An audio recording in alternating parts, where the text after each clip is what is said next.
Hello student, मैं Diksha. Welcome to my YouTube channel जिसमें हम पढ़ रहे हैं जनवरी 2023 के करंट अफेयर को, जो विजन आइज की मैगजीन पर आधारित है, जिसमें अभी तक हमने इसके 6 मेजर टॉपिक को कंप्लीट कर लिया है। यह हमारा 7वां मेजर टॉपिक रहेगा साइंस एंड टेक्नोलॉजी का। यह जो सीरीज कंप्लीट कराई जा रही है वह हर महीने के सेक्शन वाइज टॉपिक को कंप्लीट करेगी। जब आप एग्ज़ाम देंगे तो एक एक महीने का एक एक वीडियो देख के आप पूरे जैसे साइंस एंड टेक्नोलॉजी है तो इसका जनवरी से लेके जो जब तक एग्ज़ाम रहेगा तब तक का एक एक वीडियो देख के आप अपने करंट अफेयर के टॉपिक को कंप्लीट कर सकते हैं। इसी तरीके से हर पार्ट को एक सेक्शन वाइज डिवाइड किया गया है जो आपको आपके आगे वाले एग्ज़ाम में मददगार रहे कि जनवरी माह के करंट अफेयर का अलग से एक टॉपिक रहेगा, फरवरी का अलग, इसी तरह से सीक्वेंस वाइज ये टॉपिक चलते रहेंगे। चलिए तो स्टार्ट करते हैं और पढ़ते हैं कि पहला टॉपिक आता है इसके अंतर्गत की चौथी औद्योगिक क्रांति या उद्योग 4.0 के बारे में। इसके पहले जब ये पढ़ते हैं चौथी औद्योगिक क्रांति तो उसके पहले तो हम ये देख लेते हैं कि पहली, दूसरी और तीसरी औद्योगिक क्रांति क्या रही, उन सब के बारे में पढ़ते हैं। जैसे कि सबसे पहले जो उद्योग 1.0 के अंतर्गत क्या आया है कि 1.0 इस औद्योगिक क्रांति की शुरुआत भाप और जल शक्ति के मापन का भाप और जल शक्ति के मापन के संदर्भ में भाप और जल शक्ति के मापन जल शक्ति के करके विनिर्माण प्रक्रिया को मशीनीकरण की प्रक्रिया से है जो उद्योग 1.0 पर आधारित है। फिर दूसरी आती है उद्योग 2.0 जो विद्युत शक्ति का उपयोग करके बड़े पैमाने पर उत्पादन करती है। तीसरी आती है उद्योग 3.0 electronic programmable logic controller IT system और रोबोटिक्स का उपयोग करके स्वचालित उत्पादन का प्रारंभ करती है। और जो चौथी औद्योगिक क्रांति होती है वह स्मार्ट फैक्ट्री की अवधारणा है। इसमें मशीन लर्निंग और बिग डेटा एनालिसिस का उपयोग करके साइबर फिजिकल प्रणालियों द्वारा स्वायत्त निर्णय प्रक्रिया को संभव करना शामिल है। आईटी और क्लाउड तकनीक माध्यम से इंटर कोऑपरेटिव लाना भी शामिल है, इसके अंतर्गत है। तो पहली औद्योगिक क्रांति किसकी शुरुआत किसके संदर्भ में हुई है? इसकी शुरुआत भाप और जल शक्ति के प्रयोग करके विनिर्माण प्रक्रिया के मशीनीकरण को है। दूसरी विद्युत शक्ति का उपयोग करके बड़े पैमाने पर विद्युत उत्पादन करने के संदर्भ में। तीसरी औद्योगिक क्रांति electronic programmable logic controller IT system और रोबोटिक्स का उपयोग करके स्वचालित उत्पादन करने के संदर्भ में। और जो चौथी औद्योगिक क्रांति है वह स्मार्ट फैक्ट्री की अवधारणा और इसमें machine learning big data analysis का उपयोग करके साइबर फिजिकल प्रणालियों द्वारा स्वायत्त निर्णय प्रक्रिया को संभव करना आसान होता है। और इसके तहत आईटी और क्लाउड तकनीक के माध्यम से इंटर ऑपरेटेबिलिटी लाना भी शामिल है, इसके संदर्भ में। अब पढ़ते हैं कि चौथी औद्योगिक क्रांति सुर्खियों में क्यों रही। इसके कारण जैसे कि सुर्खियों में स्वास्थ्य देखभाल और लाइफ साइंस पर केंद्रित भारत का पहला 4th industrial revolution centre Hyderabad में स्थापित किया जाएगा। तो इसका जो स्वास्थ्य देखभाल और लाइफ साइंस पर केंद्रित जो भारत का 4th इंडस्ट्रियल रिवोल्यूशन सेंटर कहाँ स्थापित किया जाएगा? हैदराबाद में। इससे संबंधित तथ्यों में देखते हैं कि यह प्रस्तावित केंद्र को विश्व आर्थिक मंच के सहयोग से स्थापित किया जाएगा या वर्ल्ड इकोनॉमिक फोरम के थ्रू स्थापित किया जाएगा। इसे एक स्वायत्त और गैर लाभकारी संगठन के रूप में स्थापित किया जाएगा और केंद्र स्वास्थ्य देखभाल और लाइफ साइंस के लिए नीति निर्माण तथा गवर्नेंस पर ध्यान केंद्रित होगा, इसके संदर्भ में। फिर आता है WEF को चौथी औद्योगिक क्रांति नेटवर्क में शामिल होने वाला 18वां केंद्र है और यह नेटवर्क 4 महाद्वीपों में फैला हुआ है। तो इससे संबंधित इम्पोर्टेंट पॉइंट क्या है? पहला तो ये कि जो 4th इंडस्ट्रियल रिवोल्यूशन सेंटर है वह भारत में हैदराबाद में स्थापित किया जा रहा है और उसी के संदर्भ में सुर्खियों में रहा। फिर आता है कि इसे विश्व आर्थिक मंच के सहयोग से स्थापित किया जाएगा और यह एक स्वायत्त और गैर लाभकारी संगठन है और इसके तहत इसके 18वां केंद्र होगा और यह 4 महाद्वीपों में फैला हुआ है, इसके संदर्भ में। अब चौथी औद्योगिक क्रांति यह है तकनीकी बदलाव और प्रगति के वर्तमान और विकासशील युग को संदर्भित करती है तथा इसके तहत अलग अलग उद्योगों, समाज के पहलुओं से artificial intelligent, internet of thing, robotics, big data और अन्य एडवांस तकनीकों का उपयोग करना शामिल होता है। यह तकनीक प्रगति, भौतिक, डिजिटल और जैविक दुनिया को इस प्रकार से आपस में जोड़ती है जो व्यापक उम्मीदें और संभावित जोखिम दोनों पैदा करती है, इसके संदर्भ में। अब आता है उद्योग 4.0 के बारे में। उद्योग 4.0 किस किस क्षेत्र में होता है? जैसे साइबर सुरक्षा के क्षेत्र में, ऑगमेंटिव रियलिटी के संदर्भ में, बिग डेटा के संदर्भ में, ऑटोनोमस रोबोट के संदर्भ में, एडिटिव मैन्युफैक्चरिंग में, सिम्युलेशन में, फिर आता है system integration, cloud computing, internet of thing, इसके संदर्भ में सीक्वेंस वाइज दिया गया है। अब आता है इसमें और चौथी उद्योग क्रांति के संदर्भ में उद्योग 4.0 के संदर्भ में देखते हैं कि ये किस किस चीज़ की कनेक्टिविटी रहती है, क्या इसमें किस चीज़ का सेल्फ मतलब निर्णय लिया जाता है, किस तरीके की रिस्पॉन्सिबिलिटी निभाई जाती है, इनके संदर्भ में देखते हैं। जैसे अवेयर के संदर्भ में, अवेयर स्मार्ट उत्पाद सेंसर तकनीक पर लैस होते हैं और ये उत्पाद उसके परिवेश के बारे में जानकारी तक पहुंच प्रदान करते हैं।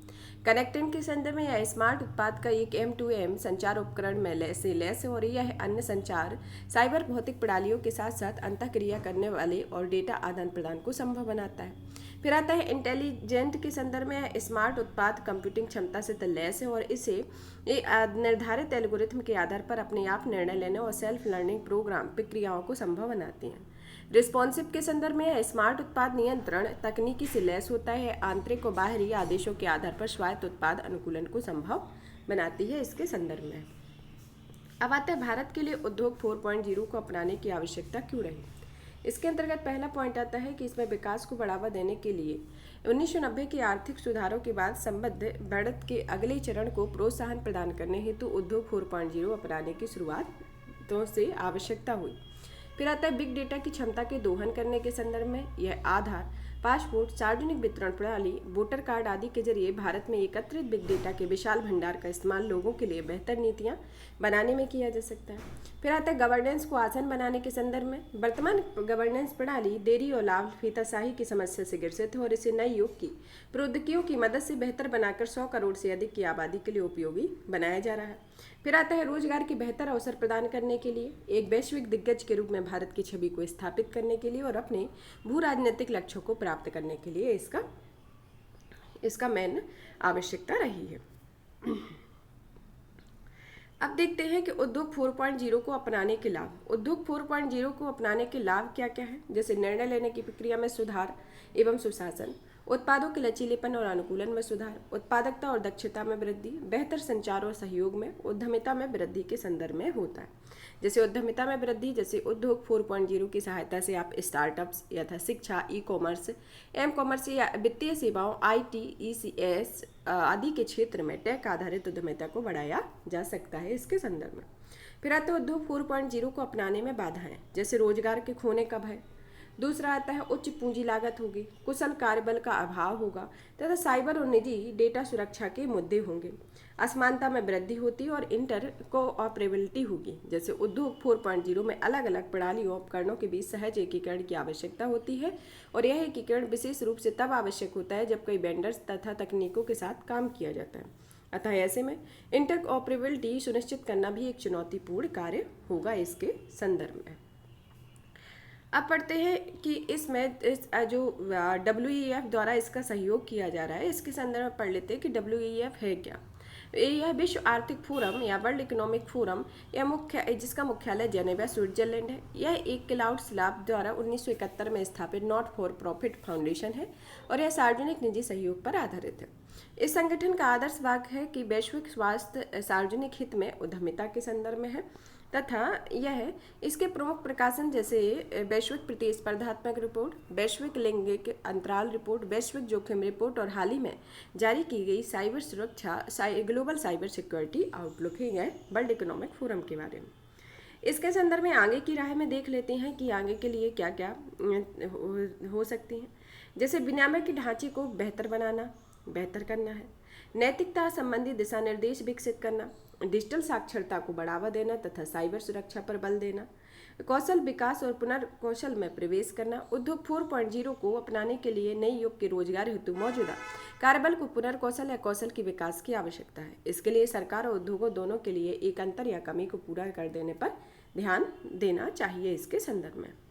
अब आता है भारत द्वारा उद्योग 4.0 को बढ़ावा देने के लिए भारत द्वारा की गई पहले, जैसे जैव प्रौद्योगिकी विभाग द्वारा किसानों को उनकी सभी जरूरतों को पूरा करने के लिए एक स्मार्ट समाधान प्रणाली के लिए क्लाउड आधारित मंच फॉर्म जोन तैयार किया जा रहा है। मुंबई में स्थित centre for fourth industrial revolution India उद्योग 4.0 के बारे में समझ का आदान प्रदान करने के लिए एक विश्वसनीय केंद्र के रूप में कार्य करता हुआ यह नीति आयोग और WEF का एक साझेदारी है। फिर आता है अखिल भारतीय तकनीकी शिक्षा परिषदों कई क्षेत्र कौशल परिषदों में उद्योग 4.0 राष्ट्रीय नीतियों के लिए पाठ्यक्रम को सफलतापूर्वक तैयार किया है। भारी उद्योग मंत्रालय के तहत smart advance manufacturing and rapid transformation hub योजना का उद्देश्य विनिर्माताओं, विक्रेताओं और ग्राहकों को 4IR प्रौद्योगिकियों के लिए अवगत कराना है। और यह मॉडल भारत के निर्माण के लिए डिजिटल ट्विन तकनीक की संभावना की तलाश कर रहा है तथा डिजिटल ट्विन एक अत्यधिक जटिल आभासी मॉडल है जो भौतिक वस्तु का सटीक प्रतिरूप है और भौतिक वस्तु कुछ भी अर्थात कार, भवन या यहाँ तक कि कोई भी व्यक्ति भी हो सकता है इसके संदर्भ में। अब पढ़ते हैं जनरेटिव आर्टिफिशियल इंटेलिजेंस के बारे में। जनरेटिव आर्टिफिशियल इंटेलिजेंस के बारे में सबसे पहले तो देखते हैं कि आर्टिफिशियल इंटेलिजेंस होती क्या है। आर्टिफिशियल इंटेलिजेंस यह एक कंप्यूटर विज्ञान का वह क्षेत्र होता है जो बुद्धिमान मशीनों पर केंद्रित होता है। ये मशीन वे कार्य कर सकती हैं जिनमें आमतौर पर दृश्यात्मक अनुभूति, आवाज़ की पहचान और भाषा के अनुवाद जैसी मानव बुद्धिमत्ता की आवश्यकता होती है। तो ये क्या होती हैं कि ये आमतौर पर दृश्यात्मक अनुभूति, आवाज़ की पहचान और भाषा के अनुवाद जैसी मानव बुद्धिमत्ता की आवश्यकता होती है इसके संदर्भ में। यह कंप्यूटर को अनुभव से सीखने और नए इनपुट को समायोजित करने और मानव जैसे कार्य करने में सक्षम बनाती हैं इसके संदर्भ में। फिर आता है एआई के प्रकार के संदर्भ में देख लेते हैं कि यह रिएक्टिव होती है, लिमिटेड मेमोरी होती है, थ्योरी ऑफ माइंड या अन्य बुद्धिमान इकाइयों घटकों की जरूरतों को समझता है तथा सेल्फ अवेयर इसमें मानव जैसी बुद्धिमत्ता और सेल्फ अवेयरनेस जो होती है इसके संदर्भ में। अब आता है आर्टिफिशियल इंटेलिजेंस में डीप लर्निंग। ये इसके अलग अलग पार्ट में डिवाइड करते हैं। जैसे पहले आर्टिफिशियल इंटेलिजेंस होता है, फिर मशीन लर्निंग आता है, फिर आर्टिफिशियल न्यूरल नेटवर्क होता है और सबसे अंदर डीप लर्निंग होती है। तो सबसे पहले आता है इसमें डीप लर्निंग। जब अंदर से देखते हैं, डीप लर्निंग एक ऐसा उपसमुच्चय होता है जो deep artificial neural network model का उपयोग करता है और यह स्वचालित डेटा प्रदर्शन का एक पदानुक्रम निर्मित करता है।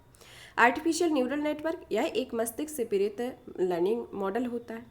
मशीन लर्निंग यह एल्गोरिथम है जो कंप्यूटर को स्पष्ट रूप से प्रोग्राम किए बिना उदाहरणों को सीखने में सक्षम बनाती है तथा आर्टिफिशियल इंटेलिजेंस यह ऐसी तकनीक होती है जो मशीनों को मनुष्यों की तरह किसी कार्य को करने में सक्षम बनाती है इसके संदर्भ में। अब आता है आर्टिफिशियल इंटेलिजेंस को कहाँ कहाँ उपयोग किया जाता है। इसका उपयोग ऑटोमोबाइल, विनिर्माण, गेमिंग, वित्त, शिक्षा, गवर्नेंस, व्यवसाय और स्वास्थ्य देखभाल सभी क्षेत्रों में आर्टिफिशियल इंटेलिजेंस का इस्तेमाल होने लगा है। अब पढ़ते हैं कि artificial intelligence generative artificial intelligence सुर्खियों में क्यों रहा है। हाल ही में दुनिया भर में टेक कंपनियां अलग अलग क्षेत्रों में कार्य करने के लिए जनरेटिव आर्टिफिशियल इंटेलिजेंस का उपयोग कर रही हैं।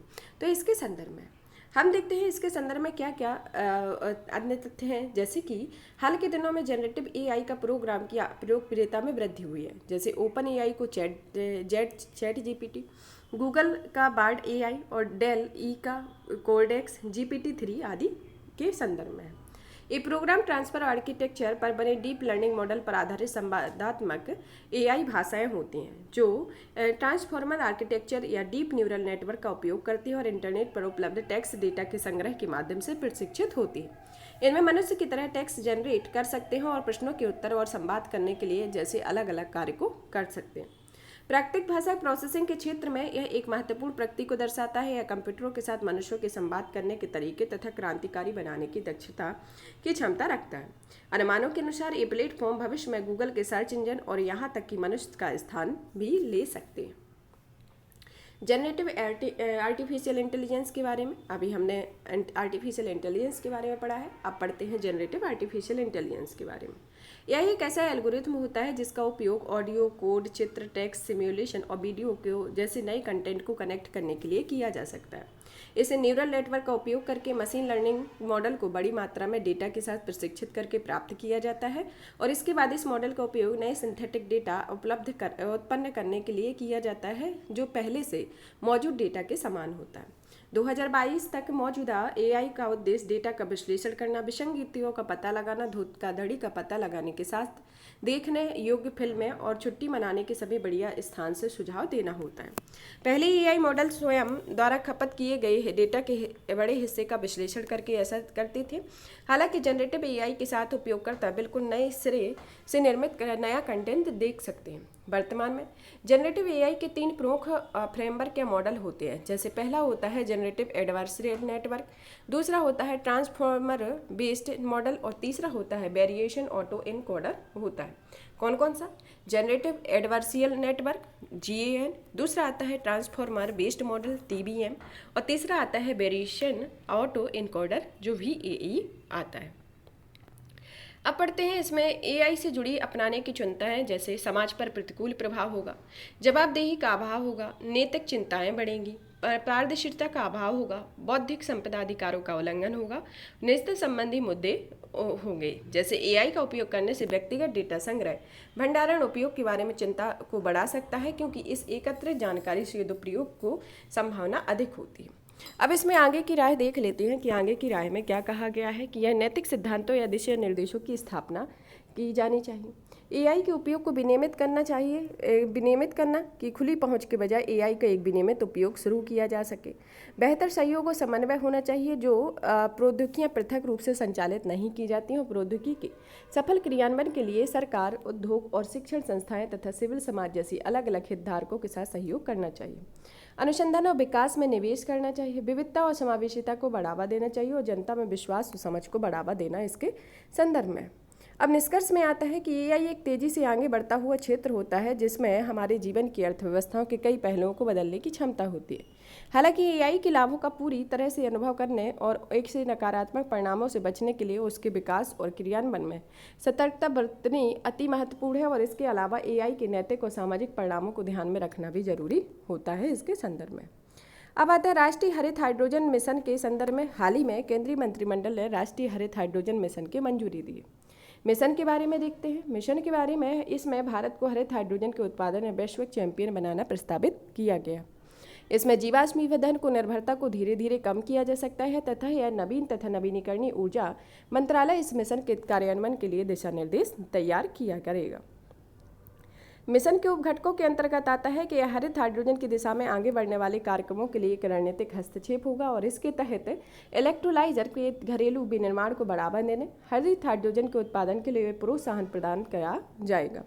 पायलट परियोजनाओं के संदर्भ में यह मिशन उभरते हुए अंतिम उपयोग वाले क्षेत्रों में पायलट परियोजनाओं का समर्थन करेगा, तथा सामरिक हाइड्रोजन नवाचार साझेदारी के संदर्भ में यह मिशन अनुसंधान एवं विकास के लिए सार्वजनिक निजी भागीदारी फ्रेमवर्क को सुगम बनाया जाएगा। इसके तहत और कौशल विकास के तहत इस क्षेत्र में कार्यबल के लिए कौशल विकास कार्यक्रम भी शुरू किया जाएगा इसके संदर्भ में।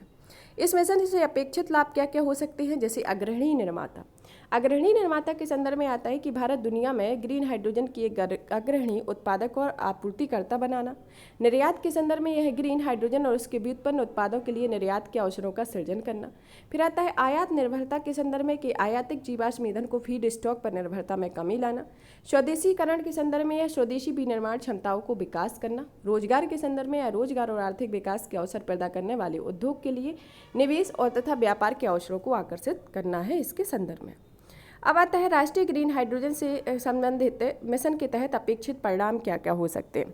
परिणाम के अंतर्गत देखते हैं कि इसे 2030 तक 5 MMT ग्रीन हाइड्रोजन का उत्पादन करना है, 6 लाख नए हरित रोजगार स्थापित करना, संचयी रूप से 50 MMT कार्बन उत्सर्जन में कटौती करना, 6 से 100 गीगावाट इलेक्ट्रोलाइजर इलेक्ट्रोलेशन होना, ग्रीन हाइड्रोजन उत्पादन के लिए 125 गीगावाट नवीनीकरण ऊर्जा और 8 लाख करोड़ रुपए से अधिक का निवेश करना इसके संदर्भ में। अब पारंपरिक ईंधन की तुलना में हाइड्रोजन के लाभ को देखते हैं, जैसे उच्च कैलोरी मान। हाइड्रोजन में प्राकृतिक गैस की तुलना में प्रति टन लगभग 2.5 गुनी ऊर्जा होती है, और इसमें प्राकृतिक गैस के आयात में कमी आएगी और हमारे जलवायु संबंधी लक्ष्यों को प्राप्त करने में मदद मिलेगी इसके संदर्भ में। फिर आता है इस्पात उत्पादन में कोक और कोयले का विकल्प होगा। इलेक्ट्रिक वाहनों से फ्यूल सेल का इस्तेमाल किया जाएगा। ईंधन भरने की तीव्र गति होगी, जैसे कि हाइड्रोजन में चलने वाले फ्यूल सेल वाहनों में उसकी गति से ईंधन भरा जा सकता है, जिस गति से पेट्रोल या डीजल चलने वाले वाहनों में ईंधन भरा जाता है। अब आता है निर्धारित लक्ष्यों को प्राप्त करने के लिए क्या क्या बाधाएं होंगी। पहला तो ये आएगी कि महत्वाकांक्षी लक्ष्य निर्धारित करना। अगर किसी योजना को लागू करना है या फिर किसी कार्य को स्टार्ट करना है, तो उसके पहले एक योजना का प्रारूप होना चाहिए। एक प्रारूप के तहत ही आप उस कार्य को आगे गति दे सकते हैं कि क्या उसका एक टारगेट फिक्स कर देंगे कि इस समय तक इस चीज़ को कंप्लीट किया जाएगा। उसी के संदर्भ में है कि एक महत्वाकांक्षी एक लक्ष्य निर्धारित होना चाहिए। इस लक्ष्य के तहत कि भारत में 60 से 100 गीगावाट इलेक्ट्रोलाइजर क्षमता का एक महत्वपूर्ण लक्ष्य निर्धारित किया है, बट इसे पूरा करने के लिए सरकारी और निजी दोनों क्षेत्रों में अधिक से अधिक प्रयास करने की आवश्यकता है। जब सरकारी क्षेत्र निजी क्षेत्र दोनों प्रयास करेंगे, तभी हम इसको आगे सक्सेस की ओर ले जाएंगे। फिर आता है उच्च पूंजी लागत के संदर्भ में, जैसे इसमें इलेक्ट्रोलाइजर तकनीक की लागत अत्यधिक होती है। साथ ही ग्रीन हाइड्रोजन प्लांट स्थापित करने के लिए बहुत अधिक पूंजी की भी आवश्यकता होती है। ग्रीन हाइड्रोजन की उच्च कीमत, जैसे ग्रीन हाइड्रोजन की भारत में 320 रुपये से 330 रुपये प्रति किलोग्राम की बीज की कीमत है, तो इस कीमत का उच्च कीमत का होना। हाइड्रोजन का भंडारण, जैसे एक हाइड्रोजन एक हल्का पदार्थ होता है जिसका परिवहन एवं भंडारण करना अत्यंत मुश्किल होता है तथा हाइड्रोजन भंडारित करने के लिए इसे तरल रूप में परिवर्तित करके बेहद कम तापमान पर रखना पड़ता है। अब आता है प्रौद्योगिकी के शुरुआती चरण में। यह प्रौद्योगिकी अभी भी अपने विकास के शुरुआती चरण में और इस कारण निजी भागीदारों को इसके विकास के लिए सक्रिय रूप से भाग लेने के लिए प्रोत्साहित करना कठिन है इसके संदर्भ में। अब आता है हाइड्रोजन क्या है। हाइड्रोजन क्या है? हाइड्रोजन को ब्रह्मांड में सबसे हल्के और सबसे प्रचुर मात्रा में उपलब्ध तत्व होते हैं। यह प्रकृति में अपने भौगोलिक रूप से बिल्कुल ही पाया जाता है। इसे हमेशा अन्य हाइड्रोजन एवं युक्त यौगिकों से निष्कासित किया जाता है। हाइड्रोजन की श्रेणियों में जैसे grey hydrogen, blue hydrogen, green hydrogen, black hydrogen, pink hydrogen, turquoise hydrogen और येलो हाइड्रोजन आदि हैं। ग्रे हाइड्रोजन की प्रक्रिया एक स्ट्रीम रिफॉर्मिंग के तहत होती है और इसके स्रोत प्राकृतिक गैस होती है। ब्लू हाइड्रोजन के जो स्रोत होते हैं वह प्राकृतिक गैस होती है तथा इसकी प्रक्रिया कार्बन कैप्चर के साथ स्टीम रिफॉर्मिंग होती है। ग्रीन हाइड्रोजन में इसके स्रोत अक्षय ऊर्जा होते हैं तथा इसकी प्रक्रिया इलेक्ट्रोलिसिस होती है। ब्लैक हाइड्रोजन के संदर्भ में यह इस गैसीकरण इसकी प्रक्रिया होती है तथा इसके स्रोत कोयला होते हैं। पिंक हाइड्रोजन के संदर्भ में यह परमाणु ऊर्जा इसके स्रोत होते हैं और इसकी प्रक्रिया इलेक्ट्रोलिसिस होती है। टर्बोवाइज हाइड्रोजन यह इसके स्रोत प्राकृतिक गैस होते हैं तथा इसकी प्रक्रिया पायरोलिसिस होती है और येलो हाइड्रोजन इसे इलेक्ट्रोलिसिस प्रक्रिया इसकी होती है तथा यह सौर ऊर्जा से इसके स्रोत होते हैं, मतलब सूर्य से प्राप्त ऊर्जा इसके येलो हाइड्रोजन के स्रोत होते हैं। अब आगे की राय में देखते हैं कि अवसंरचना का निर्माण करना, एमएसएमई को प्रोत्साहन देना, बेहतर समन्वय होना इसके संदर्भ में। अब पढ़ते हैं इलेक्ट्रोलाइजर के संदर्भ में कि इलेक्ट्रोलाइजर क्या है। इलेक्ट्रोलाइजर एक प्रकार का उपकरण होता है जो जल के अणुओं को उनके अपने घटकों O2 और H2 परमाणुओं को विभाजित करने में सक्षम होता है। विद्युत ऊर्जा का उपयोग करके O2 और H2 परमाणुओं को अलग करने की प्रक्रिया को विद्युत अपघटन या इलेक्ट्रोलाइजिंग कहा जाता है। इलेक्ट्रोलाइजिंग किसे कहा जाता है जब ऑक्सीजन और हाइड्रोजन के परमाणुओं को अलग करने की प्रक्रिया को इलेक्ट्रोलाइजर कहा जाता है। इलेक्ट्रोलाइजर के प्रकार के रूप में कि electrolyser solid oxide electrolysis cell होते हैं और यह एल्काइन इलेक्ट्रोलाइजर होते हैं तथा प्रोटॉन एक्सचेंज मेम्ब्रेन इलेक्ट्रोलिसिस भी होते हैं। इन तीन तरीके से इनके प्रकार होते हैं।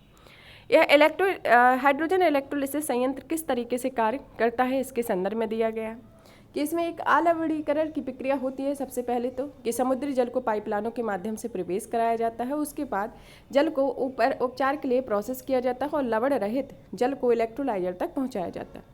फिर आता है इलेक्ट्रोलिसिस। यह है जल को स्वच्छ स्रोत जैसे कि सौर या पवन ऊर्जा पैदा हुई है विद्युत को प्रवाहित किया जाता है तथा इससे हाइड्रोजन और ऑक्सीजन के अणु अलग किए जाते हैं। जो जिस तरीके से बताया गया है कि इलेक्ट्रोलाइजर का जो प्रक्रिया होती है वह हाइड्रोजन और ऑक्सीजन के परमाणुओं को अलग करके की जाती है। इन संयंत्रों को परिवहन संबंधी फिर इसके बाद हाइड्रोजन को उद्योगों को वितरित करने हेतु गैसीय अवस्था में संपीड़ित किया जाता है। उसके बाद गैस को समुद्र के माध्यम से परिवहन की किसी तरल अवस्था में परिवर्तित किया जाता है और ऐसा H2 को अमोनिया में परिवर्तित करके किया जाता है और इस प्रक्रिया को उलट करके पुनः H2 प्राप्त कर लिया जाता है। फिर आता है O2 सिलेंडर। इसे इलेक्ट्रोलिसिस से उपकरण ऑक्सीजन के उद्योगों तथा अस्पतालों में भेजा जा सकता है। यह इसकी इलेक्ट्रोलिसिस की पूरी प्रक्रिया है। अब पढ़ते हैं ट्रांसफैट के बारे में, सुर्खियों में क्यों रहा। ट्रांसफैट के बारे में यह विश्व स्वास्थ्य संगठन ने countdown to 2023 WHO report on global trans fat elimination 2022 शीर्षक से एक रिपोर्ट प्रकाशित की है। इससे संबंधित तथ्य में देखते हैं कि यह ट्रांसफैट के संबंध में WHO की चौथी वार्षिक रिपोर्ट है और यह रिपोर्ट 2023 तक औद्योगिक रूप से उत्पादित ट्रांस फैटी एसिड के वैश्विक उन्मूलन के लक्ष्य की दिशा में वैश्विक प्रगति की निगरानी करती है। रिपोर्ट के मुख्य निष्कर्ष के संदर्भ में कि वर्तमान में आंशिक रूप से हाइड्रोजनीकृत तेलों में TFA की निर्धारित सीमा या TFA के उपयोग पर प्रतिबंध 60 देशों के प्रभावी हैं और जिनकी कुल आबादी 3.4 मिलियन है तथा इस रिपोर्ट के मुताबिक 43 देशों ने अब भोजन में ट्रांसफैट की समस्या से निपटने के लिए सर्वोत्तम नीतियों को लागू किया है और इन देशों में 2.8 बिलियन लोग या वैश्विक आबादी के लगभग 36% हिस्सा कवर करते हैं। 2022 में 3 देशों जैसे भारत, ओमान और उरुग्वे ने सर्वोत्तम पद्धतियों वाली TFA नीतियों को लागू किया है और यह सर्वोत्तम पद्धतियों वाली TFA नीतियों वाली संरक्षित आबादी बढ़ाकर दोगुनी $2.8 बिलियन हो गई। इस वृद्धि में 99% से अधिक का योगदान अकेले भारत की जनसंख्या का होता है। इसके संदर्भ में वैश्विक स्तर पर $5 बिलियन होने पर लोग हानिकारक ट्रांस फैट के संदर्भ में है तथा इसके कारण उसमें हृदय रोग तथा मृत्यु का जोखिम बढ़ रहा है। इसके संदर्भ में ट्रांस फैट के बारे में, ट्रांस फैटी एसिड या असंतृप्त फैटी एसिड होते हैं जो अप्राकृतिक स्रोतों से प्राप्त होते हैं तथा प्राकृतिक स्रोत के रूप में ट्रांस फैट जुगाली करने वाले पशुओं से प्राप्त होते हैं तथा औद्योगिक रूप से ट्रांस फैट का निर्माण औद्योगिक प्रक्रिया के तहत किया जाता है और इस प्रक्रिया के अंतर्गत वनस्पति तेल हाइड्रोजन को मिलाया जाता है। इसमें वनस्पति तेल तरल ठोस के रूप में परिवर्तित होते हैं और इस प्रकार आंशिक रूप से हाइड्रोजनीकृत तेल बनता है। इसके संदर्भ में अब आता है खाद्य उद्योग में निम्नीकरण से ट्रांस फैट का उपयोग बड़े पैमाने पर होता रहा है। जैसे ये सस्ते होते हैं, इनकी उपयोग करने योग्य अवधि लंबी अवधि होती है, ये खाद्य पदार्थों की बनावट एवं स्वाद भी कर सकते हैं। इसके संदर्भ में ट्रांस फैट में से दिल का दौरा या स्ट्रोक खतरा भी बढ़ जाता है क्योंकि ये रक्त में खराब कोलेस्ट्रॉल अर्थात कम घनत्व वाले लिपोप्रोटीन के स्तर को बढ़ाते हैं। ये अच्छे कोलेस्ट्रॉल अर्थात उच्च घनत्व वाले लिपोप्रोटीन के स्तर को कम करते हैं। इसके संदर्भ में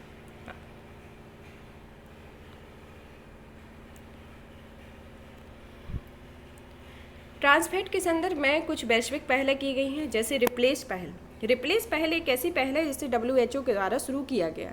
इस पहल को 2023 तक खाद्य आपूर्ति से औद्योगिक रूप से उत्पादक TFA के समापन को सुनिश्चित करने के लिए सरकारों का समर्थन करने के लिए डिजाइन किया गया है तथा ट्रांस फैट के समापन के लिए WHO का प्रमाणन कार्यक्रम होता है। इसके तहत उन देशों को मान्यता दी गई है जिन्होंने अपनी राष्ट्रीय खाद्य आपूर्ति में से औद्योगिक रूप से उत्पादक TFA को समाप्त किया। रिप्लेस एक ऐसा प्रोग्राम है जिसमें सभी का R का मतलब रिव्यू या समीक्षा करना होता है। एक RE का मतलब, P का मतलब प्रोत्साहन या प्रमोट करना होता है, L का मतलब विधि निर्माण या लेजिस्लेट करना, A का मतलब आकलन या एसेस करना और C का मतलब सृजन या क्रिएट करना और E का मतलब इन्फोर्स या प्रवर्तन करना होता है। या रिप्लेस के संदर्भ में ट्रांस फैट को समाप्त करने के लिए मौजूदा चुनौतियां जैसे कि ट्रांस फैट उत्पादों के स्वाद और रंगत के प्रति उपभोक्ता की प्राथमिकताएं, जागरूकता की कमी का होना, प्रतिबंध को लागू करने के लिए सक्षम विनिमयी चुनौती होना, ट्रांस फैट को समाप्त करना खाद्य निर्माताओं के लिए महंगाई तथा प्रतिस्थापन में सक्षम बसाव प्रौद्योगिकी में कमी करना इसके संदर्भ में होता है।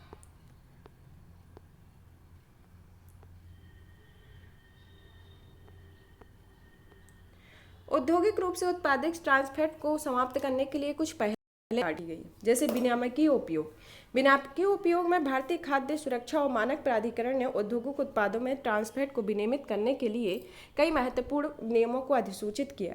साथ ही खाद्य तेलों उद्योगों एवं खाद्य व्यवसाय संचालकों को अपने उत्पादों से ट्रांस फैट को खत्म करने में प्रोत्साहन भी किया गया है तथा ट्रांस फैट के उपयोग को विनियमित करता है। फिर आता है सर्वोत्तम पद्धति वाली नीति या तो मास मीडिया एक अभियान चलाया गया है जिसके बारे में हानिकारक प्रभावों में ट्रांस फैट के हानिकारक प्रभावों में जागरूकता पैदा करके एक सार्वजनिक मीडिया अभियान हार्ट अटैक रिवाइंड लॉन्च किया गया है। फूड लेबलिंग को अनिवार्य करना, जैसे FSSAI जिसको खाद्य एवं सुरक्षा मानक अधिनियम 2006 के द्वारा स्थापित किया गया है, जो स्वास्थ्य एवं परिवार कल्याण मंत्रालय के अंतर्गत कार्य करती है कि FSSAI ने प्रयोग किए गए खाद्य पदार्थों पर ट्रांस फैटी एसिड का लेबल लगाना अनिवार्य कर दिया गया है और इस प्रकार की जानकारी से उपभोक्ता के लिए खाद्य पदार्थों के विकल्पों में से अपने बेहतर विकल्प का चुनाव करना आसान हो जाता है। आगे की राय में देखते हैं कि WHO ने सिफारिश की है कि देशों के TFA को खत्म करने के लिए निम्नलिखित कदम उठाने की आवश्यकता है। जैसे पहला कि TFA की सीमा को निर्धारित करने तथा PHO पर प्रतिबंध लगाने के लिए सर्वोत्तम पद्धति वाली नीतियों को विकसित करने तथा कार्यान्वित करने की आवश्यकता। फिर दूसरा आता है खाद्य पदार्थों को TFA सामग्री के मामले की निगरानी या निरीक्षण तंत्र स्थापित किया जाना और इसके तहत प्रयोगशाला क्षमता को बढ़ाने में निवेश जैसे उपयोग किए जा रहे हैं। तेल और वसा के स्वास्थ्यवर्धक विकल्पों, देश विशिष्ट वैकल्पिक तकनीकों पर चर्चा की जानी चाहिए ताकि साथ ही TFA को खत्म करने के लिए एक प्रतिस्थापन रोड मैप भी बनाना चाहिए। TFA संबंधित नीतियों के लाभों विस्तार के लिए क्षेत्रीय और क्षेत्रीय विनियमों को प्रोत्साहन करना चाहिए। इसके संदर्भ में है। अब आता है ट्रांसफैट पर प्रतिबंधों को लागू करना, जैसे कि FSSAI की निगरानी और खाद्य परिसरों के निरीक्षण, खाद्य उत्पादों के नमूने लेने, अधिकारियों को नियमित प्रशिक्षण, खाद्य प्रयोगशालाओं के उन्नयन आदि के सुधार के लिए स्थानीय सरकारों को बढ़ावा देने की आवश्यकता है। ट्रांसफैट को खत्म करने के लिए रेस्तरां को प्रोत्साहित करना, जैसे उदाहरण के तौर पर मैकडोनाल्ड और KFC दोनों में अपने तले हुए खाद्य पदार्थों में ट्रांसफैट के उपयोग को चरणबद्ध तरीके से समाप्त करने का संकल्प की लिया है। जनता को शिक्षित करना, जैसे जनता को ट्रांसफैट के खतरों के बारे में शिक्षित और उन्हें स्वास्थ्य विकल्प चुनने के लिए प्रोत्साहित भी किया जा सकता है। अब आता है उपेक्षित उष्णकटिबंधीय रोग के बारे में, नेग्लेक्टेड ट्रॉपिकल डिसीजेज के बारे में। हाल ही में विश्व स्वास्थ्य संगठन ने अपेक्षित उष्णकटिबंधीय रोगों पर एक वैश्विक रिपोर्ट 2023 जारी की है। इसके बारे में पहला देखते हैं, इसके बारे में देखते हैं कि यह मुख्य रूप से उष्णकटिबंधीय क्षेत्रों में प्रचलित 20 संक्रामक रोगों का एक विविधता युक्त समूह है और इस क्षेत्र में रहने वाले करीब वंचित समुदायों में 1 बिलियन से अधिक लोग इस रोग से संभावित हैं। इनमें अपेक्षित इसलिए कहा जाता है क्योंकि वैश्विक स्वास्थ्य कार्यक्रम में उन पर कोई विशेष ध्यान नहीं दिया गया है और ये उन योजनाओं पर में अनुपस्थित रहते हैं। NDT वायरस, बैक्टीरिया, परजीवी, कवक तथा विषाक्त पदार्थों तथा विभिन्न प्रकार के रोगजनकों के कारण होने वाले रोग होते हैं। इनका महामारी विज्ञान संबंधी अध्ययन अत्यधिक जटिल होता है और ये अक्सर पर्यावरणीय दशाओं से संबंधित होते हैं। NTDs मुख्य रूप से ग्रामीण क्षेत्रों, संघर्षग्रस्त क्षेत्रों में, दुर्गम क्षेत्रों में फैलते हैं और ये बीमारियां उन क्षेत्रों में अधिक फैलती हैं जहां स्वच्छ जल, स्वच्छता तक लोगों की पहुंच तक सीमित होती है और जलवायु परिवर्तन के कारण यह स्थिति और भी खराब हो गई है। इसके संदर्भ में फिर आता है NTDs गुणवत्तापूर्ण स्वास्थ्य देखभाल की कमी वाले क्षेत्रों में अधिक प्रभावी होती है। इसमें गरीब आबादी इन दुर्लभ बीमारियों के साथ साथ नए उभरते खतरों के लिए संवेदनशील हो जाती है। NDT 2023 पर वैश्विक निष्कर्ष के प्रमुख बिंदु में, जैसे कि 16 देश वैश्विक NDTs में 80% हिस्सेदारी रखते हैं। 1.65 अरब लोग कम से कम NTD के उपचार की आवश्यकता रखते हैं। 1 अरब से अधिक लोग उपचार किया गया है, जो 2016 से 2019 में है। फिर 2021 में 25% से कम लोग होते हैं तथा 47 देशों में कम से कम NTD को समाप्त कर चुके हैं। भारत और NTD के संदर्भ में भारत कम से कम 10 प्रमुख NTD के मामले में विश्व के सर्वाधिक प्रभावित देश है। इसमें डेंगू, लिम्फेटिक फाइलेरिया, कुष्ठ रोग, आतोका, लेशमीनियासिस, कालाजार और रेबीज जैसे रोग शामिल होते हैं। भारत में NTD से संबंधित उच्च रोग भार समान रूप से वितरित नहीं होते हैं, बल्कि ये शहरी और ग्रामीण क्षेत्रों में गरीबी लाने वाले स्थानों पर केंद्रित होते हैं। हालांकि भारत में गिनी बर्न, ट्रैकोमा, यार्ड सहित कई NTD के पहले भी उन्मूलन किया जा सकता है। NTD से निपटने के लिए चुनौतियां, जैसे कि सीमित फंडिंग होनी चाहिए, उपचार की अनुपलब्धता, प्राथमिकता आधारित प्रयासों का अभाव, सामाजिक कलंक की भावना और कोविड-19 बीमारी इससे संबंधित चुनौतियां रही हैं। इसके प्रभाव को देख लेते हैं। इसके प्रभाव में ये दुनिया के सबसे गरीब लोगों को प्रभावित करते हैं, बच्चों के स्वास्थ्य पर प्रभाव डालते हैं, पहले से ही दबावग्रस्त स्वास्थ्य प्रणालियों और दबाव डालते हैं, महिलाओं के स्वास्थ्य पर दबाव डालते हैं और बढ़ती विकलांगता, समायोजित जीवन वर्ष पर भी प्रभाव डालते हैं। अब आते हैं इसके 5 रणनीतिक हस्तक्षेप आते हैं किस किस क्षेत्र में, जैसे निवारक कीमोथेरेपी में, रोग वाहक नियंत्रण के संदर्भ में, अभिनव एवं गहन रोग प्रबंधन के संदर्भ में, सुरक्षित जल, स्वच्छता और सफाई प्रावधान में, पशु चिकित्सा और सार्वजनिक स्वास्थ्य के संदर्भ में है। आगे की राय में देखते हैं कि रिपोर्ट में निम्नलिखित अनुशंसाएं की गई हैं, जैसे एकीकरण और क्रॉस सेक्टरल सहयोग को बढ़ावा देने के लिए अभिनव परिचालन और वित्त पोषण समाधान को निवेश करना होता है। सबसे अधिक भार वाले देशों के लिए वैश्विक सहयोग को बढ़ावा देना होता है तथा NTD कार्यक्रमों में देश के स्वामित्व और संधारणीयता को सुगम बनाना होता है। NTD के विरुद्ध प्रयासों को निम्नलिखित के माध्यम से अधिक कुशल बनाया जा सकता है, जैसे संपूर्ण स्वास्थ्य प्रणाली के लिए एकल दृष्टिकोण के माध्यम से सभी NTD के सामूहिक रूप से समाप्त करना, स्वास्थ्य क्षेत्र के बाहर क्रॉस कटिंग हस्तक्षेपों को भी बढ़ावा देना है। इसके संदर्भ में फिर कोविड-19 के कारण आई विलंब की भरपाई करने के लिए अधिक प्रयास और निवेश की आवश्यकता है। प्राथमिक स्वास्थ्य देखभाल और स्वास्थ्य प्रणाली को मजबूत करने के लिए भी दुनिया भर में NTD कार्यक्रमों का समर्थन करने के लिए संसाधनों का एक सतत प्रवाह भी आवश्यक है। इसके संदर्भ में अब इसमें जो WHO का संदर्भ आया हुआ है, जो WHO के द्वारा किया गया है, ये इसका मुख्यालय जेनेवा स्विट्जरलैंड में है तथा इसमें 1948 में से स्थापित किया गया था तथा इसमें 194 सदस्य देश हैं, जिसमें भारत भी इसका सदस्य है। इसके संदर्भ में अब इसके अंतर्गत जैसे उठाए गए कदम वैश्विक स्तर पर कौन कौन से कदम एनटीडी में, डब्ल्यूएचओ के पहले एनटीडी रोड मैप में महत्वपूर्ण पड़ावों और लक्ष्यों को निर्धारित किया गया था और एनटीडी नवीन रोड मैप यानी जो पहले वाला रोड मैप था 2012 से 2020 तक का था और नवीन रोड मैप जो है 2021 से 2030 तक है। इसके अंतर्गत 2030 तक एनटीडी से मुक्त विश्व की ओर आगे बढ़ने के लिए कई पहलों या प्रमुख कार्रवाइयों पर कार्यात्मक बदलावों को निर्धारित की गई है। इसमें विश्व एनटीडी दिवस 30 जनवरी को मनाया जाता है और गिनी वर्म रोग के लिए अबू धाबी में घोषणा पत्र अपनाया गया है तथा अपेक्षित उष्णकटिबंधीय रोगों पर किगाली घोषणा पत्र को अपनाया गया है तथा एनटीडी पर लंदन घोषणा पत्र भी अपनाया गया है। अब आता है भारत में एनटीडी से संदर्भ में क्या पहले हुई, जैसे लिम्फेटिक फाइलेरिया के उन्मूलन के लिए त्वरित योजना, बांग्लादेश, भारत और नेपाल में संयुक्त रूप से कालाजार को खत्म करने के लिए डब्ल्यूएचओ द्वारा समर्थित एक क्षेत्रीय गठबंधन की स्थापना की है। मलेरिया, जापानी इंसेफ्लाइटिस, डेंगू, चिकनगुनिया, कालाजार और लिम्फेटिक फाइलेरिया जैसे वेक्टर जनित रोगों की रोकथाम और नियंत्रण के लिए राष्ट्रीय वेक्टर जनित रोग नियंत्रण कार्यक्रम चलाया जा रहा है। केंद्रीय स्वास्थ्य और परिवार कल्याण मंत्रालय द्वारा 2027 तक एलएफ को समाप्त करने के लिए हाल ही में मास ड्रग एडमिनिस्ट्रेशन शुरू किया गया है। केंद्र और राज्य सरकारों में कालाजार से पीड़ित लोगों की वेतन की भरपाई करने के लिए मुआवजा की घोषणा की गई है। अब इससे संबंधित सुर्खियां, जैसे पहला आता है लार्ज हेडल कोलाइडर के बारे में। सर्न ने 2012 में गॉड पार्टिकल की खोज से भी ख्याति प्राप्त की थी। हाल ही में से लार्ज हेडल कोलाइडर की ऊर्जा खपत को कम करने के लिए उसके संचालन की अवधि को कम कर दिया गया है। Higgs boson God particle Higgs field या बुनियादी बल वाहक कण होते हैं और यह अन्य कणों को उनका द्रव्यमान बनाने के लिए उत्तरदायी होते हैं। LHC यह पहली बार 2008 में शुरू किया गया था लार्ज हेडन कोलाइडर को और यह दुनिया में अब तक का सबसे बड़ा और सबसे शक्तिशाली कण त्वरक है। यह प्रोटॉन या आयनों की प्रकाश की गति से गतिमान करने में सक्षम होता है। इसमें त्वरण प्रदान करने के लिए कई संरचनाओं के साथ सुपर कंडक्टिंग चुंबकों को 27 किलोमीटर की एक रिंग होती है। रिंग कणों की ऊर्जा को बल देती है। LHC का उपयोग एक्सेलरेटेड प्रोटॉन या लीड आयनों को टकराने के लिए किया जाता है। इसके माध्यम से 4 particle detector Atlas, CMC, LICE और LHCb में इन कणों की ऊर्जा, दिशा और वेग का मापन किया जाता है।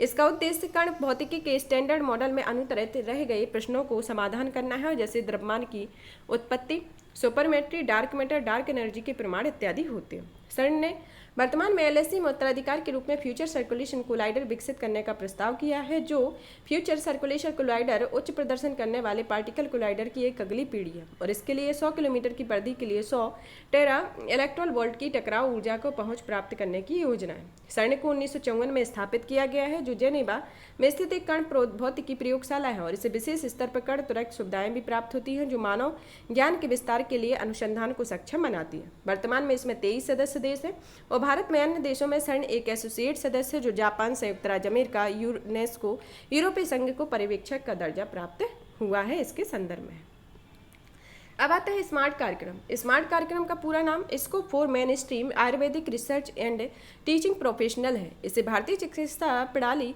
के लिए राष्ट्रीय आयोग और केंद्रीय आयुर्वेदिक विज्ञान अनुसंधान संस्थान द्वारा शुरू किया गया है। यह दोनों संस्थान आयुष मंत्रालय के अधीन कार्य करते हैं। इस कार्यक्रम का उद्देश्य आयुर्वेदिक कॉलेजों और अस्पतालों के माध्यम से आयरन की कमी वाले, एनीमिया, मोटापा जैसे प्राथमिक स्वास्थ्य देखभाल अनुसंधान क्षेत्रों में वैश्विक अनुसंधान को बढ़ावा देना है। शिक्षकों को स्वास्थ्य अनुसंधान के लिए निर्धारित क्षेत्रों में परियोजनाओं को शुरू करने और एक बड़ा डेटाबेस तैयार करने के लिए प्रेरित करेगा। इसके संदर्भ में NCISM और जो भारतीय चिकित्सा प्रणाली के लिए राष्ट्रीय आयोग और केंद्रीय आयुर्वेदिक विज्ञान अनुसंधान के संदर्भ में कुछ बताए गए हैं, जैसे NCISM अधिनियम 2020 द्वारा आयुष मंत्रालय के तहत स्थापित एक वैधानिक संस्था है और इसका उद्देश्य चिकित्सा शिक्षा को विनियमित करना है।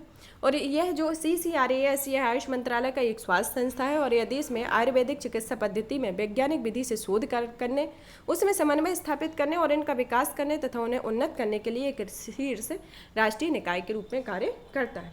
आयुर्वेद को बढ़ावा देने के लिए कुछ पहले स्टार्ट की गई हैं, जो केंद्रीय क्षेत्र की योजना के अंतर्गत जैसे आयुष औषधि गुणवत्ता और उत्पादन संवर्धन योजना शुरू की गई है तथा यह योजना गोवा में 9वीं विश्व आयुर्वेदिक कांग्रेस का आयोजन किया गया है। इसका उद्देश्य वैश्विक स्तर पर चिकित्सा की आयुष प्रणाली को प्रभावकारिता और दक्षता को दर्शाना था। इसके संदर्भ में अब आते हैं डिजिटल इंडिया अवार्ड के संदर्भ में। राष्ट्रपति ने डिजिटल इंडिया अवार्ड 2022 को प्रदान किया है तथा यह डिजिटल इंडिया अवार्ड का उद्देश्य सभी स्तरों पर अलग अलग सरकारी संस्थाओं, अभिनव डिजिटल समाधान, उल्लेखनीय पहलों को प्रोत्साहन करना तथा सम्मानित करना है तथा इसको स्टार्टअप्स को भी शामिल किया गया है तथा यह नेशनल पोर्टल ऑफ इंडिया के तत्वाधान में इलेक्ट्रॉनिक और सूचना प्रौद्योगिकी मंत्रालय के द्वारा स्थापित किया गया है। और इसके अंतर्गत जैसे इस वर्ष विजेताओं में शामिल हैं जैसे ई नेम, जिसने यह कृषि जिंसों के एकीकृत राष्ट्रीय बाजार स्थापित करने के लिए Akhil Bharatiya electronic trading portal, ई विवेचना ऐप मध्य प्रदेश को अपराध की जांच की मदद करने के लिए, माइन मित्र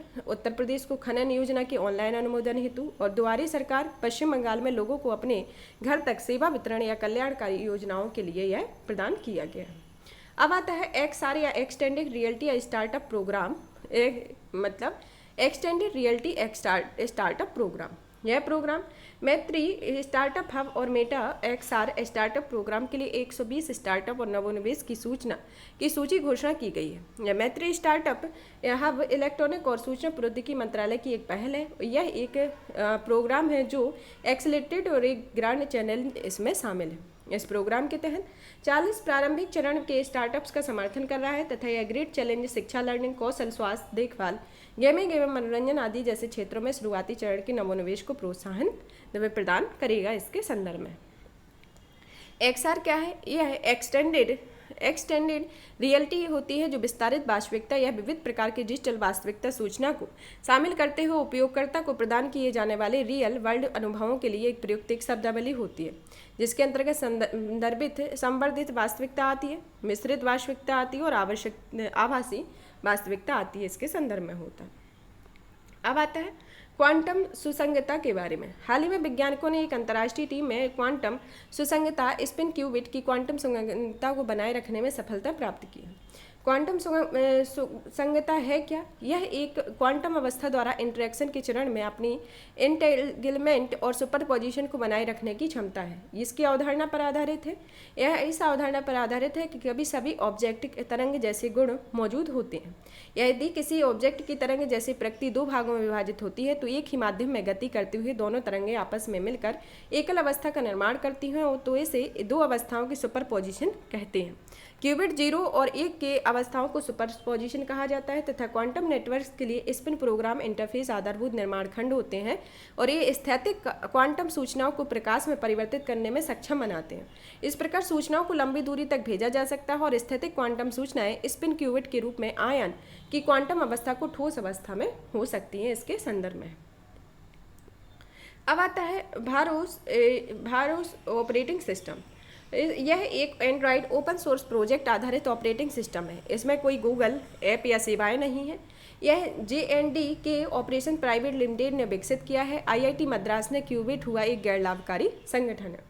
BHAROS और गूगल के एंड्रॉयड OS के बीच प्रमुख अंतर यह है कि BHAROS में गूगल सेवाएं शामिल नहीं हैं और यह एक ऐसा बेयरबोर्न ऑपरेटिंग सिस्टम होता है जो उपयोगकर्ताओं को अपनी पसंद के ऐप को इंस्टॉल करने की अनुमति देता है। इसके संदर्भ में अब आता है एकाकी तरंगों के बारे में। एकाकी तरंगें यह भारतीय वैज्ञानिकों ने नासा के मैवेन अंतरिक्षयान रिकॉर्ड किए गए डेटा की मदद से मंगल ग्रह के चुंबक मंडल में SW या सॉलिडिटी विंड्स की उपस्थिति के प्रारंभिक प्रमाण की पुष्टि की है। इसके तहत विशेष विद्युत क्षेत्र में होने वाले उतार चढ़ाव है तथा निरंतर आयाम चरण संबंधों का अनुसरण करते हैं।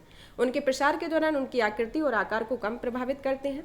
Mars atmosphere and volatile revolution मंगल ग्रह में वायुमंडल और वायुमंडल का अध्ययन कर रहा है। साथ ही ये मंडल सूर्य और सौर पवनों के बीच कैसी अभिक्रिया कर रहे हैं इसका भी पता लगाया जा रहा है।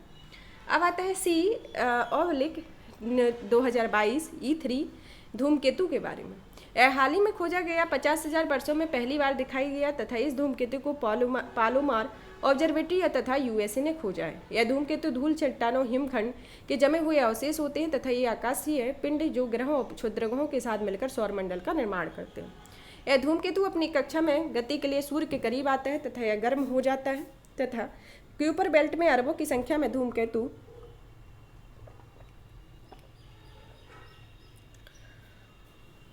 हमारी सूर्य की परिक्रमा कर रहे हैं और इन्हें लघु अवधि के धूमकेतु कहते हैं। हालांकि इस धूमकेतु में अधिक दूरी पर ओल्ड क्लाउड भी पाए जाते हैं जो दीर्घ अवधि पर धूमकेतु इन्हें कहा जाता है।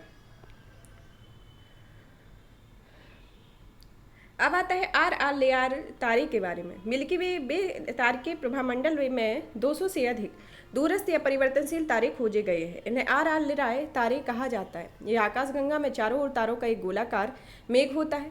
आर लेराए तारे अपनी परिवर्तनशील चमक के लिए जाने जाते हैं और इनकी विशेषता दूरियों को मापने के लिए की जाती है। ये आकाशगंगा में वस्तुतः गैस, धूल और अर्ब तारों और उनके बीच मॉडल पर एक विशाल संग्रह होता है और ये सभी गुरुत्वाकर्षण बल के साथ संबद्ध होते हैं इसके संदर्भ में। अब आता है इम्यून इम्परेटिव के बारे में। इम्यून इम्परेटिव हाल ही में वैज्ञानिक अध्ययन के अनुसार इम्यून इम्परेटिव द्विसंयोजक बूस्टर को कम प्रभावी बना सकता है। द्विसंयोजक बूस्टर टीकों में वेरिएंट विशिष्ट बूस्टर शॉट्स होते हैं और इनके कोरोना वायरस के खिलाफ बेहतर प्रतिरक्षा विकसित करने के लिए बनाया गया है।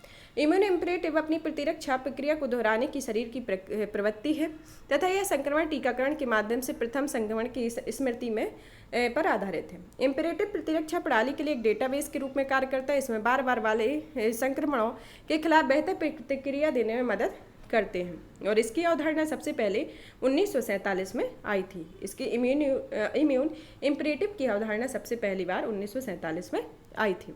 यहाँ पर हमारा इससे रिलेटेड टॉपिक फिनिश होता है विज्ञान एवं प्रौद्योगिकी के संबंध में। और भी इसी तरीके की वीडियो को देखने के लिए चैनल को लाइक करें, सब्सक्राइब करें, शेयर करें। धन्यवाद।